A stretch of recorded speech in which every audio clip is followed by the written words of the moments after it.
红色是表示你的专注力显示得很高。 Teachers at this primary school in China 蓝色是走神了， know exactly when someone isn't paying attention. 白色就是你可能跟网络还没有连接好。 These headbands measure each student's level of concentration. The information is then directly sent to the teacher's computer and to parents. China has big plans to become a global leader in artificial intelligence. It has enabled a cashless economy where people make purchases with their faces. A giant network of surveillance cameras with facial recognition helps police monitor citizens. Meanwhile, some schools offer glimpses of what the future of high-tech education in the country might look like. 做出选择吧 Good job! Classrooms have robots that analyze students' health and engagement levels. Students wear uniforms with chips that track their locations. There are even surveillance cameras that monitor how often students check their phones or yawn during classes. These gadgets have alarmed Chinese netizens. But schools say it wasn't hard for them getting parental consent to enroll kids into what is one of the world's largest experiments in AI education. A program that's supposed to boost students' grades while also feeding powerful algorithms. 为了就是国家的这个研究呀、发展呀，我觉得是没有问题的。 The government has poured billions of dollars into the project, bringing together tech giants, startups, and schools. We got exclusive access to a primary school a few hours outside of Shanghai.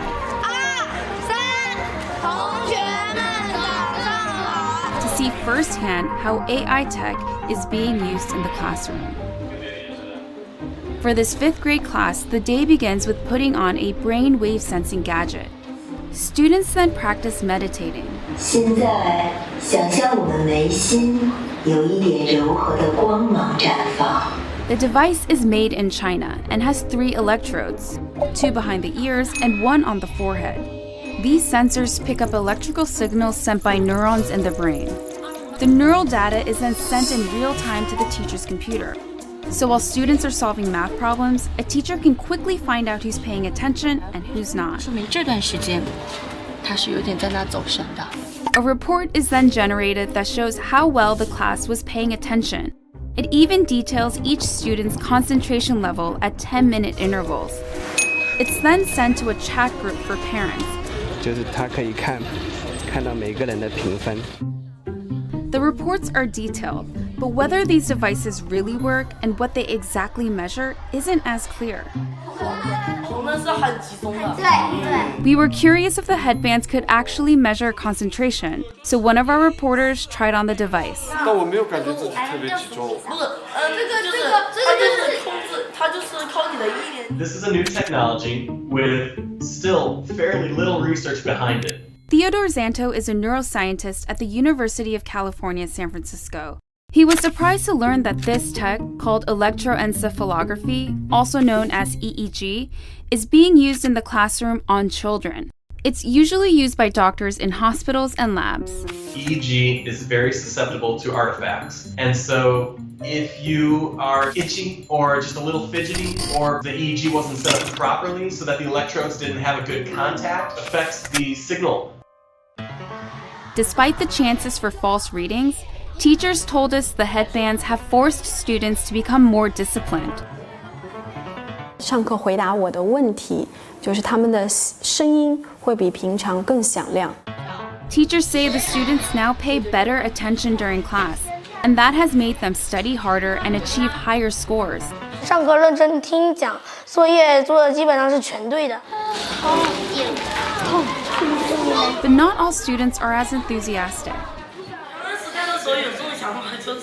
就是自己感觉是脑筋空，我感觉这里有个紧的。 This 5th grader, whom we caught dozing off in class, told us his parents punish him for low attention scores. And that kind of data adds a new kind of pressure for students. 你想啊，如果在一次考试全班人都考了95分以上，就你考了一个85，你会不会感觉你有一种 Companies we interviewed said the data can go to government-funded research projects. We spoke to parents who were unclear about where the data ended up, and they didn't seem to care too much. Santos says there's likely no privacy protection at all. In a classroom, if you're trying to make an assessment of an individual student, you really can't anonymize it. Experts and citizens alike are sounding alarms about various aspects of the country's huge push into artificial intelligence.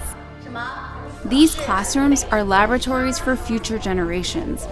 And while these new tools may potentially help some 200 million students raise their grades, just how this all works out won't be apparent until they become adult citizens.